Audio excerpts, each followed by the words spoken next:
എന്തെങ്കിലും ഒരു പാമ്പിനെ നമ്മൾ കണ്ടെത്തി കഴിഞ്ഞാൽ അവിടെ റിപ്പോർട്ട് ചെയ്യാം. റിപ്പോർട്ട് സ്നേക്ക് എന്ന് പറഞ്ഞ കിടപ്പുണ്ടല്ലോ, അവിടെ നമുക്ക് റിപ്പോർട്ട് ചെയ്യാം. എവിടെയെങ്കിലും പാമ്പ് കിട്ടും പെട്ടെന്ന് റിപ്പോർട്ട് ചെയ്താൽ ഈ തൊട്ടടുത്തുള്ള ഫോറസ്റ്റ് ഓഫീസർ. നമസ്കാരം, പുതിയ വീഡിയോയിലേക്ക് എല്ലാവർക്കും ഹാർദമായ സ്വാഗതം. പാമ്പ് പേടിയിലാണ് ഇപ്പോൾ സത്യം പറഞ്ഞാൽ കേരളം. പുറത്തിറങ്ങാനും കൂടി പേടിയാണ്. സത്യം എൻ്റെ കാര്യം പറയുകയാണെങ്കിൽ പുറത്തിറങ്ങാനും കൂടി പേടിയാണ് എന്നുള്ളതാണ്. കാരണം എവിടെയെങ്കിലും പോകുമ്പോൾ എന്തെങ്കിലും ഒരു ചെറിയ അനക്കം കേട്ട് കഴിഞ്ഞാൽ അത് പാമ്പാണോ എന്നുള്ളൊരു പേടി. അതിനുള്ള കാരണം എനിക്ക് തോന്നുന്നത് ഈ കേട്ടുകൊണ്ടിരിക്കുന്ന ഒരു 99% ആൾക്കാരും അങ്ങനെ തന്നെ ആയിരിക്കും. ഭയങ്കര പേടി, ഉറങ്ങാൻ പേടി, എന്തെങ്കിലും ഒരു ചെറിയ അനക്കം കേട്ട പേടിയാണ്. കാരണം ഈ ഒരു ചൂട് കാലത്ത് നമുക്ക് വരുന്ന വാർത്തകൾ, ഇന്ന് രാവിലെയും ഒരു കുഞ്ഞു ഒരു പയ്യൻ മരിച്ചു, പാമ്പ് കടിയിട്ട് വീട്ടിനകത്ത് കിടന്നുറങ്ങിയതാ. ഇതിപ്പോ റീസെന്റ് ആയിട്ട് 2ാമത്തെ മരണമാണ്. അത് മരിക്കുന്നത് കുഞ്ഞു കുട്ടികളാണ് എന്നുള്ളതാണ്. അതുമല്ല, അല്ലാതെ തന്നെ ഇന്നലെയൊക്കെ വേറെ വാർത്തകൾ വന്നിട്ടുണ്ട്. വലിയ മുതിർന്നവർ പാമ്പ് കടിയേറ്റ് മരിച്ചു എന്ന് പറഞ്ഞുകൊണ്ടുള്ള കുറെ വാർത്തകൾ വരുന്നുണ്ട്. ഈ വാർത്തകൾ നിരന്തരം കേൾക്കുമ്പോൾ സത്യം പറഞ്ഞാൽ പേടി തന്നെയാണ്. ഇപ്പൊ ഞാനിപ്പോ എൻ്റെ ഈ സ്റ്റുഡിയോ എന്ന് പറഞ്ഞാൽ എൻ്റെ വീട്ടിൽ നിന്ന് വീട്ടിനോട് ചേർന്നല്ല കുറച്ച് മാറിയാണ്. ഇത് ഒറ്റപ്പെട്ട ഒരു റൂമാണ്. ഞാനിവിടെ വീഡിയോ ഇടാൻ വേണ്ടി മാത്രമേ വരുള്ളൂ. പക്ഷെ ഇതിനകത്ത് എത്രയൊക്കെ അടച്ചുറപ്പുണ്ടെന്ന് പറഞ്ഞാലും ഞാൻ ഇതിനകത്ത് ഏറാൻ പേടിയാണ്. കാരണം എവിടെ കൂടിയെങ്കിലും ഇതിനകത്ത് വന്നിരുന്ന് കഴിഞ്ഞാലോ, ഇവിടെ എവിടെയെങ്കിലും ഞാൻ ഇരിക്കുന്ന ഈ കസാര എടുത്ത് പൊക്കി നോക്കിയാൽ എൻ്റെ അടിയിൽ എന്തെങ്കിലും ഉണ്ട്. അപ്പോൾ ഞാൻ ഒരു പേടിയുണ്ട്. വന്നിരുന്ന് കഴിഞ്ഞാൽ അറിയാൻ പറ്റും. നമ്മളിവിടെ വീഡിയോ ഇട്ടുണ്ടെങ്കിൽ വന്ന് കൊത്തിയിട്ട് പോയി കഴിഞ്ഞാൽ അറിയാൻ പറ്റത്തില്ല. അതുപോലെ കിടക്കുന്നതിന് മുമ്പ് തലയണ മാറ്റി നോക്കുക, ഈ പറയുന്ന എന്താണ് കട്ടിൽ നല്ല രീതിയിൽ നോക്കുക. എല്ലാ രക്ഷകർത്താക്കളും ഇപ്പൊ അങ്ങനെ തന്നെയാണ്. കാരണം ഈ ഒരു ചൂട് സമയത്ത് അമ്മാതിരി പാമ്പുകൾ ഇറങ്ങിയിട്ടുണ്ട് എന്നുള്ളത്. അവർക്ക് അവരുടെ മാളങ്ങളിൽ അവർക്കിരിക്കാൻ പറ്റാത്ത അത്രയ്ക്കുള്ള ചൂടാണ്. അതുകൊണ്ട് അവര് തണുപ്പ് തേടിയും ആഹാരം തേടിയൊക്കെ വീട്ടിനകത്തോട്ട് വരുന്നുണ്ട്. അത് സത്യം പറഞ്ഞാൽ രാത്രി കാലങ്ങളിലാണ് ഏറ്റവും കൂടുതൽ സംഭവിക്കുന്നത് എന്നുള്ളതാണ്. നമ്മൾ ഇന്നത്തെ വീഡിയോയിൽ ഇതിനെ എങ്ങനെയൊക്കെ നമുക്ക് തടയാം, എന്തൊക്കെ പ്രിക്കോഷൻസ് നമുക്ക് എടുക്കണം, എന്തൊക്കെ മുൻകരുതലുകൾ എടുക്കണം എന്നതിനെ കുറിച്ചാണ് ഈ ഒരു വീഡിയോ. അതുപോലെ ഇപ്പൊ നടന്ന 1-2 ന്യൂസുകളെ കുറിച്ചും നമുക്ക് നോക്കാം. ഈ ഒരു വീഡിയോ മാക്സിമം നിങ്ങൾ എന്ത് ചെയ്യാം, ഈ പറയുന്ന രണാസുരയൊക്കെ കണ്ട് ആസ്വദിച്ചിട്ടിരിക്കുന്നവരായിരിക്കും. പക്ഷെ ഇത് നമ്മുടെ കുട്ടികൾക്ക് വേണ്ടിയിട്ട് നമ്മുടെ വേണ്ടിയിട്ട് കൂടിയാണ്. അതുകൊണ്ട് മാക്സിമം ഷെയർ ചെയ്യുക, ഫുൾ കാണാൻ ശ്രമിക്കുക. ഇത് നമുക്ക് എന്തൊക്കെ ചെയ്തൊരു ആപ്പിനെ കുറിച്ച് സംസാരിക്കുന്നുണ്ട്, അതൊക്കെ കേൾക്കാൻ വേണ്ടി ശ്രമിക്കുക എന്നുള്ളതാണ്. ആദ്യം ഇന്ന് വന്ന ഒരു വാർത്ത, അത് കേൾക്കാം. ഓർമ്മിപ്പിക്കുകയാണ്. ചിറയൻകീഴിൽ ഉറങ്ങിക്കിടക്കുകയായിരുന്ന 8 വയസ്സുകാരൻ പാമ്പ് കടിയേറ്റ് മരിച്ചു. ചിറയൻകീഴ് അഴൂർ മൂലയിൽ വീട്ടിൽ ദിലീപ് അനു ദമ്പതികളുടെ മകൻ ദിക്ഷലാണ് മരിച്ചത്. മൂർഖൻ പാമ്പാണ് കടിച്ചത്. കുഞ്ഞിന്റെ അടുത്ത് സഹോദരിയും ഉണ്ടായിരുന്നു. അർച്ചന രവീന്ദ്രൻ അർച്ചന രവീന്ദ്രൻ, ഞെട്ടിക്കുന്ന ഒരു വാർത്തയാണ് ഈ പ്രഭാതത്തിൽ നമ്മുടെ മുന്നിലേക്ക് വരുന്നത്. ഈ പാമ്പ് കയറിയത് എങ്ങനെയാണ്, ആ വീടിനുള്ളിൽ എന്താണ് ലഭിക്കുന്ന വിവരങ്ങൾ? സുജിയ, ഇന്ന് പുലർച്ചോടെയാണ് ദാരുണമായ സംഭവം നടന്നത്. ചിറയൻകീഴ് വെച്ചാണ് 8 വയസ്സുകാരനെയാണ് ഇപ്പോൾ പാമ്പ് കടി ഏറ്റത് എന്നുള്ളതാണ്. ഇന്നലെ രാത്രി ഉറങ്ങാൻ കിടന്നിരുന്നു. തുടർന്ന് ഇന്ന് രാവിലെ ഏകദേശം 4 മണിയോടുകൂടിയാണ് വീട്ടുകാർ ഈ കുട്ടിയുടെ കാലിന്റെ താഴെയായിട്ട് നീല നിറം കണ്ടെത്തുകയായിരുന്നു. തുടർന്നാണ് ചിറയൻകീഴ് ആശുപത്രിയിലേക്ക് എത്തിക്കുകയായിരുന്നു. എന്നാൽ ആശുപത്രിയിൽ എത്തിച്ച ശേഷമാണ് ഇത്തരത്തിലൊരു പാമ്പ് കടിച്ചതാണ് എന്ന വിവരം വീട്ടുകാർക്കടക്കം മനസ്സിലാകുന്ന ഒരു സാഹചര്യം ഉണ്ടാകും. തുടർന്ന് തിരുവനന്തപുരത്തെ സ്വകാര്യ ആശുപത്രിയിലേക്ക് എത്തിച്ച മനസ്സിലായോ? ഇതിപ്പോ ഇന്ന് രാവിലെ വന്ന വാർത്തയാണ്. അതായത് ചിറയൻകീഴ്, ട്രിവാൻഡ്രത്ത് ചിറയൻകീഴ് 8 വയസ്സ് മാത്രം ആ കുഞ്ഞിന്റെ മുഖം കണ്ടു തറയിൽ കിടന്നുറങ്ങിയതാണ്. ഇപ്പം തൃശ്ശൂരിൽ കഴിഞ്ഞ പ്രാവശ്യം നടന്ന സ്ഥലത്ത് എന്നാൽ അനിയനെയും ചേട്ടനെയും പാമ്പ് കടിയേറ്റു. അനിയൻ മരിച്ചു. മൂത്തവൻ ഇപ്പോഴെന്തുകൊണ്ട് വെന്റിലേറ്ററിൽ നിന്ന് മാറ്റിയത് എന്നുള്ളതാണ്. ആ വീട്ടിൽ വീണ്ടും പാമ്പ് കണ്ടു. വീണ്ടും ഇത്രയും ആൾക്കാർ വന്നു. ആദ്യം എന്ത് ചെയ്യണം, ഈ പറയുന്ന ഒരു പാമ്പിനെ അടിച്ചു കൊന്നു, എന്റെ ഓർമ്മ ശരി അടിച്ചു കൊന്നു. വീട്ടിൽ ഒരു തിരക്കിൽ ഒരു പാമ്പ് കൂടി കിട്ടി, അതിനെ അടിച്ചു കൊന്നു. ഇപ്പൊ ഇന്നലെ വീണ്ടും ഒരു വാർത്ത വന്നു, ആ പാമ്പ് വീണ്ടും വന്നിരിക്കുന്നു എന്ന് പറഞ്ഞുകൊണ്ടുള്ള വാർത്ത. ആ വാർത്തയിൽ ചെറിയ ഭാഗം വെക്കാൻ വേണ്ടി. തൃശൂർ കോടാലിയിൽ സഹോദരങ്ങൾക്ക് പാമ്പുകടിയേറ്റ വീട്ടിലെ കിടപ്പുമുറിയിൽ വീണ്ടും പാമ്പിനെ കണ്ടെത്തി. ശംഖുവരൻ ഇനത്തിൽപ്പെട്ട പാമ്പിനെ തന്നെയാണ് കണ്ടെത്തിയത്.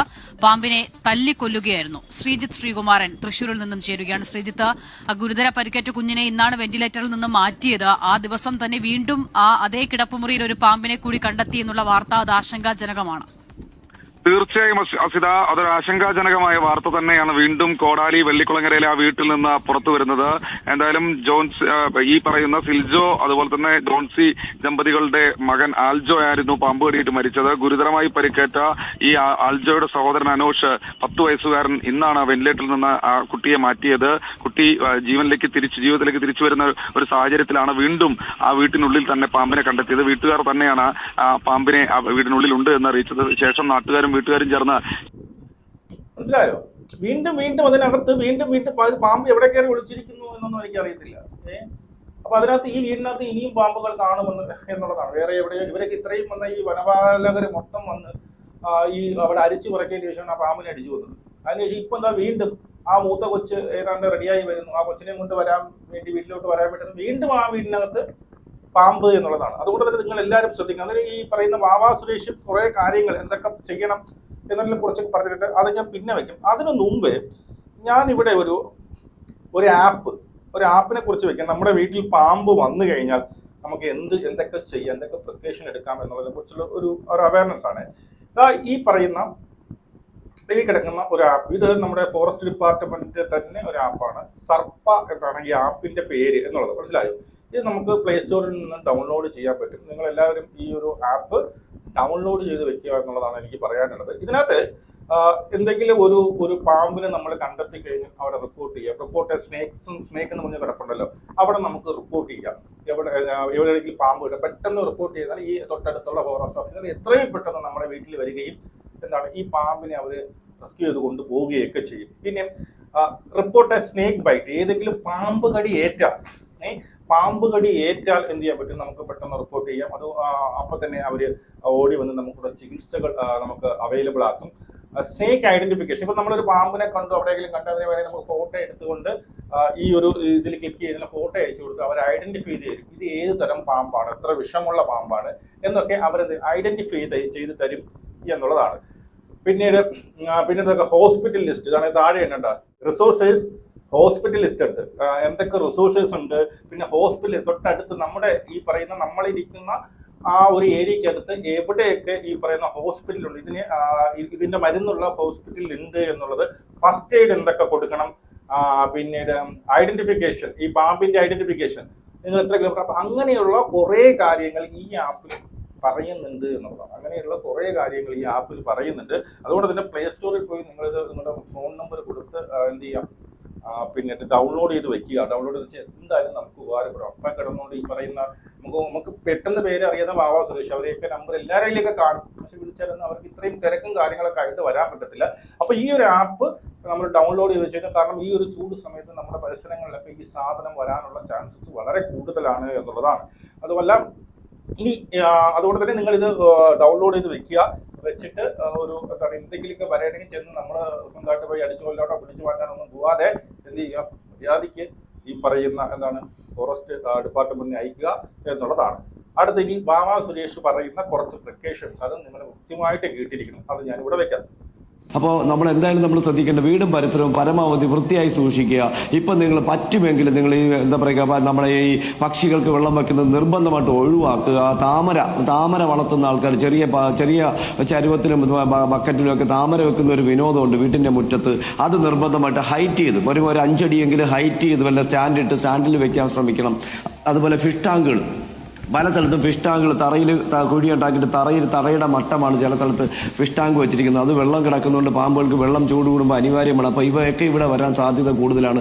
പിന്നെ നമ്മൾ പല സ്ഥലത്തും വീടുകളിൽ കാണുന്നത് ഫുഡിന്റെ വേസ്റ്റ് ഏതെങ്കിലും ഒരു മൂലക്കിടുക. ആ മൂലക്കിടുന്ന സമയത്ത് അടുത്ത പറമ്പിൽ നിന്ന് ഫുഡ് തേടി വരികയും ആ എലിയുടെ ഗന്ധം തിരിച്ചറിഞ്ഞുകൊണ്ട് പാമ്പുകൾ നമ്മുടെ വീടിന്റെ പരിസരത്ത് വരികയും ആ എലിയെ പിടിച്ചതിന് ശേഷം ആ എലിമാളത്തിൽ സ്റ്റേ ആവാനൊക്കെ സാധ്യത കൂടുതലാണ്. പിന്നെ നമുക്കറിയാം, ഇപ്പൊ അണലിയുടെ പ്രസവം ഇപ്പൊ അടുത്ത മാസം കൂടെ ആകുമ്പോൾ കഴിയാൻ പോവുകയാണ്. അടുത്ത മാസം പകുതിയൊക്കെ ആകുമ്പോൾ കഴിയും. മൂർഖൻ പാമ്പിന്റെ മുട്ട വിരിഞ്ഞ് പകുതിയോളായിട്ടുണ്ട്.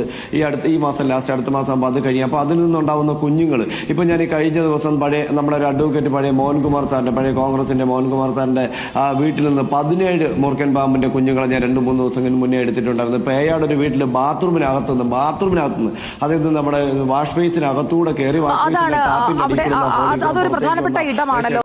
പുള്ളി ഇതിൽ പറയുന്ന പല കാര്യങ്ങളും നമ്മളൊക്കെ ചെയ്യുന്നുണ്ട് എന്നുള്ളതാണ്. മെയിനായിട്ട് നമ്മുടെ വീട്ടിലൊക്കെ ഞാൻ ചിന്തിക്കുന്നത്, നമ്മുടെ ഈ പറയുന്ന വേസ്റ്റ് വരുന്ന സാധനങ്ങൾ എടുത്തെറിയുക എന്നുള്ളത്, മേളിലോട്ട് അപ്പുറത്തോട്ട് ഒക്കെ, അതായത് പൂച്ചകളൊക്കെ എടുത്തെറിയുക. ആ സാധനത്തൊക്കെ ഈ പറയുന്ന ഇത് കഴിക്കാൻ വേണ്ടി, ഈ വേസ്റ്റ് കഴിക്കാൻ വേണ്ടിയിട്ട് എലികൾ വരുന്നു, എലിയെ പിടിക്കാൻ വേണ്ടിയിട്ട് പാമ്പ് വരുന്നു എന്നുള്ളതാണ്. അപ്പൊ അതൊരു നമ്മളെല്ലാവരും കോമൺ ആയിട്ട് ചെയ്യുന്ന ഒരു മിസ്റ്റേക്ക് ആയിട്ട് തോന്നുന്നുണ്ട്. ചിലപ്പോൾ നമ്മൾ എന്ത് ചെയ്യും, ഈ ഏതെങ്കിലും ഒരു വേസ്റ്റ് പിന്നീട് എന്തെങ്കിലും ഒരു വേസ്റ്റ് ഡസ്റ്റ്ബിന്നിലേക്ക് അല്ലെങ്കിൽ വേസ്റ്റ് ബിന്നിലേക്ക് ഇടുക, അതിന് നമ്മൾ തൊട്ടടുത്ത വീടിന്റെ ഏതെങ്കിലും സ്ഥലത്തിലേക്ക് തട്ടി വെക്കുക. ഇതൊക്കെയാണ് നമ്മൾ പൊതുവേ ചെയ്യുന്നത്. അപ്പൊ അവിടെയൊക്കെ ഈ പറയുന്ന എലികൾ വരാനും പാമ്പ് വരാനും ഉള്ള ചാൻസസ് വളരെ കൂടുതലാണ്. അതുപോലെ ഈ പറയുന്ന വാട്ടർ ടാങ്ക്, അതുപോലെ ഫിഷ് ഇഷ്ടാങ്കില്ലാത്ത വീടുകൾ ആരും കാണില്ല. അവിടെയൊക്കെ ഒന്ന് ശ്രദ്ധിക്കുക. നിങ്ങളുടെ സ്കൂട്ടർ എടുക്കുമ്പോൾ വളരെ കൂടുതൽ ശ്രദ്ധിക്കുക. സ്കൂട്ടറിന്റെ അടിയിലൊക്കെ കയറിയിരിക്കും, ഹെൽമെറ്റിൽ കയറിയിരിക്കാനുള്ള ചാൻസസ് ഉണ്ട്. കാർ എടുക്കുമ്പോൾ കാറിന്റെയൊക്കെ അടിയിൽ, കാറിന്റെ അകത്ത് വരെ ഇത് കയറാനുള്ള ചാൻസ്. അതുപോലെ ഈ പറയുന്ന നമ്മുടെ വാഷ് ബേസിൽ കൂടി വരുന്ന ആ ഒരു ഹോൾ ഉണ്ടല്ലോ, നമ്മുടെ ബാത്റൂമിൽ നിന്നൊക്കെ വെള്ളം വിടാൻ വേണ്ടിയിട്ട് ഒരു ഹോള് ഇട്ടിട്ടുണ്ട്, അതായത് വെള്ളം പുറത്തു പോകാൻ വേണ്ടിയിട്ട്.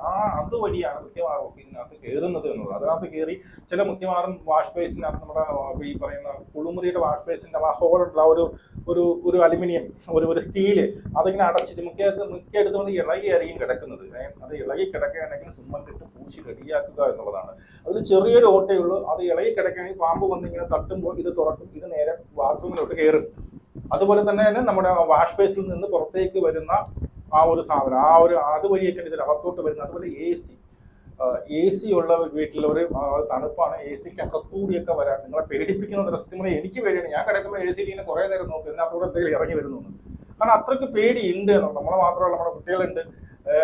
അപ്പം അവർക്കൊക്കെ ഒന്നും പറ്റില്ല. അത് പറ്റാതിരിക്കും. നമ്മൾ ഇതെല്ലാം ഒരു കേൾപ്പം നമ്മൾ കിടക്കുന്നതിന് മുമ്പ് ഇതൊക്കെ ശ്രദ്ധിക്കുക. അതുപോലെ ഈ വാവാ സുരേഷ് പറഞ്ഞതുപോലെ എന്താണ് ഈ നമ്മുടെ ഒരിക്കലും തറയിൽ കിടക്കാതിരിക്കാൻ വേണ്ടി ശ്രദ്ധിക്കുക. തറയിൽ ഒരിക്കലും കിടക്കരുത്. അതുപോലെ നമ്മൾ ഇടുന്ന കട്ടലുകൾ ചെമരിനോട് ചേർത്തിട്ടായിരിക്കും. ചെമരി വഴി ഇറങ്ങി വരുന്ന പാമ്പുകളാണ്. മനസ്സിലാകുമ്പോൾ നേരെ ചെമരിനോട് ഇറങ്ങി വരികയും കട്ടലിലോട്ട് കയറുകയൊക്കെ ചെയ്യും. നമ്മൾ അനങ്ങുമ്പോൾ അത് കൊട്ടുകയും ചെയ്യും. മനസ്സിലായോ? അങ്ങനെയുള്ള ശ്രദ്ധിക്കുക. പിന്നെ അതുപോലെ ഈ ചൂടാണ് എന്ന് പറഞ്ഞുകൊണ്ട് നമ്മൾ മിക്കവാറും രാത്രി കാലങ്ങളിൽ ജനല് തുറന്നിട്ടാണ് കിടക്കുന്നത്. അതൊരിക്കലും ചെയ്യാതിരിക്കുക. ജനല് തുറന്നിട്ട് കിടന്ന്, ഞാനും അങ്ങനെ കിടന്നിട്ടുണ്ട് എന്നുള്ളതാണ്. ചൂട് പോട്ടെ എന്നുള്ളത്. രാവിലെയൊക്കെയാണ് പ്രശ്നം നമുക്ക് കാണാം. രാത്രി കാലങ്ങളിൽ നമ്മൾ ജനല് തുറന്നിട്ട് കിടന്ന് ഉറങ്ങി കഴിഞ്ഞു കഴിഞ്ഞാൽ ഇതിന്റെ ഇടയിൽ കൂടി പാമ്പ് കയറി വരാനുള്ള ചാൻസസ്. അതുപോലെ ഈ പറയുന്ന നമ്മുടെ ഇലക്ട്രിസിറ്റി അറിയാം, രാത്രി ആ സമയം മാത്രമേ നമ്മുടെ കറണ്ട് പോകത്തുള്ളൂ എന്നുള്ളതാണ്. 2 മിനിറ്റ് കറണ്ട് പോയി കഴിഞ്ഞാൽ അവിടെ ചൂടെടുത്ത് ചാവും എന്നുള്ള നിലയുണ്ട്. അതുകൊണ്ട് തന്നെ ഈ ഒരു ആപ്പ്, സർപ്പ എന്ന് പറയുന്ന ആപ്പ് മാക്സിമം പേരും എന്ത് ചെയ്യുക, ഇത് ഡൗൺലോഡ് ചെയ്ത് വെക്കുക. ഇതിന്റെ കാര്യങ്ങളൊക്കെ അറിഞ്ഞു വെക്കുമ്പോൾ പെട്ടെന്ന് നമുക്കൊരു ആപത്ത് വന്നാലോ പെട്ടെന്ന് നമുക്ക് അവരെ ബന്ധപ്പെടാനും പെട്ടെന്ന് ആൾക്കാർ നമുക്കൊരു സഹായം എത്തിക്കാനൊക്കെ ഈ ആപ്പ് കൊണ്ട് സഹായിക്കും. ഈ വീഡിയോ എല്ലാവരും മാക്സിമം പിന്നെ ഷെയർ ചെയ്യുക. ഈ പറഞ്ഞ കാര്യങ്ങളൊക്കെ ഒന്ന് ശ്രദ്ധിക്കുക. വീട്ടിനകത്തും പരിസരവും ഒക്കെ വൃത്തിയായി സൂക്ഷിക്കാൻ ശ്രമിക്കുക. ആരെങ്കിലുമൊക്കെ വിളിച്ചുകൊണ്ട് അവിടെ എന്തെങ്കിലും കാടോ തേങ്ങ എന്തെങ്കിലും ഉണ്ടെങ്കിൽ അതൊക്കെ വെട്ടി മാറ്റി മാക്സിമം ഇനി ഒരു മഴ വരുന്നത് വരെ, നല്ല തണുപ്പ് വരുന്നവരെ നല്ല രീതിയിൽ നമ്മൾ കെയർ ചെയ്തിട്ട് നമുക്ക് ഒടുങ്ങാം. ശരി.